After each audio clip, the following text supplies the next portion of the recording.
haka dhabee haka isaa barbaada kan haka didimse jalaa dhoysu yaada kan gaaratti galee haqa saba isaa barbaada hangafa ifarra jaarraa abbaa gadaa galanni jannata seenaan isaa guddaa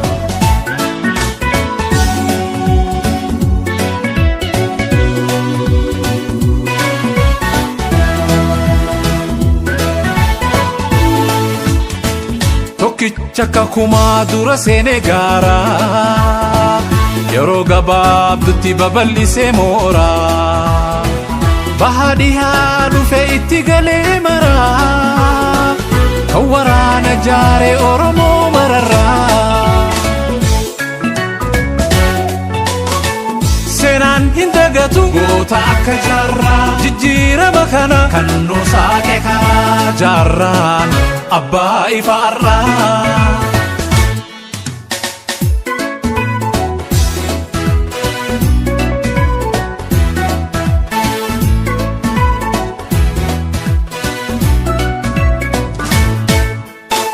namni haka dhabee haka isaa barbaada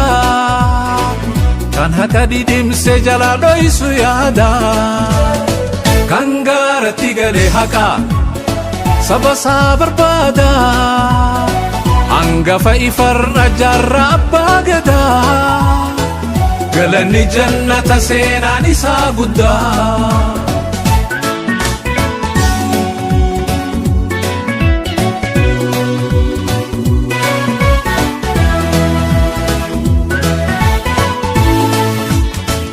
ajaa'ibaan hima waan ijaarraan tahee ijoollee 15 waraana bobbahee miitir dhibbaan faffageessee kaa'ee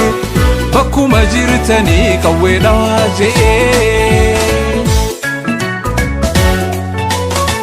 dhukaasa dhageenyaan diinni akkaan baay'ee humna guddoo je'ee kan bilisee yaa'ee jaarraan gaafa qabsoof bahee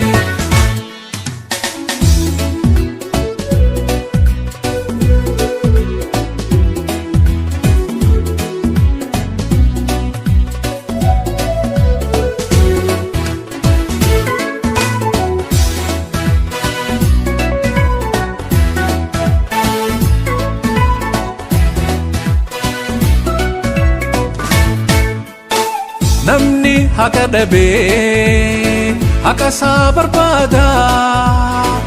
kan haka didimse jalaa dhoysu yaada kan gaaratti galee haqa saba isaa barbaada hangafa ifarra jaarraa abbaa gadaa galanni jannata seenaan isaa guddaa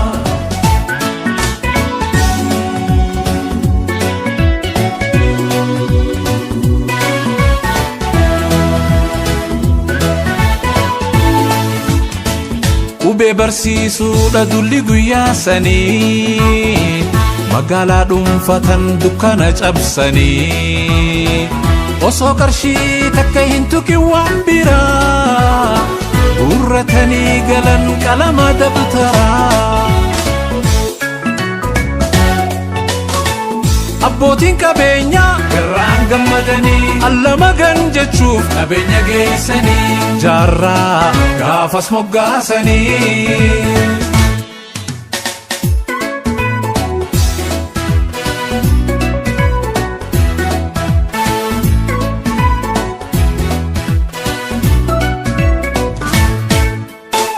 namni haka dhabee haka isaa barbaada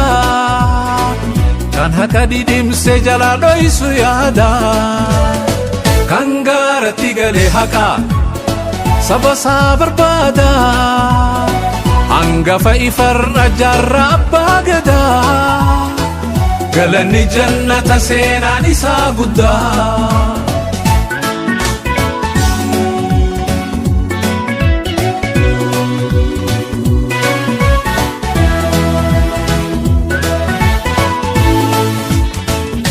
saamicha seenaatiin maqaa isaan faalu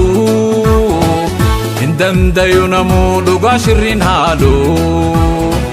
gocha badii hin qabne kan dhaloota boruu hojjeteeti dabre goonni goota caalu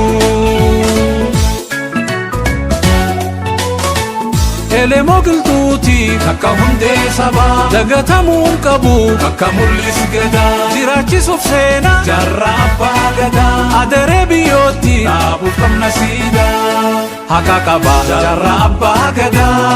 haka qaba dhaabuuf qabna siidaa haka qaba mul'is abbaa gadaa haka qaba seenaan isaa guddaa haka qaba jaarraa abbaa gadaa haka qaba dhaabuuf qabna siidaa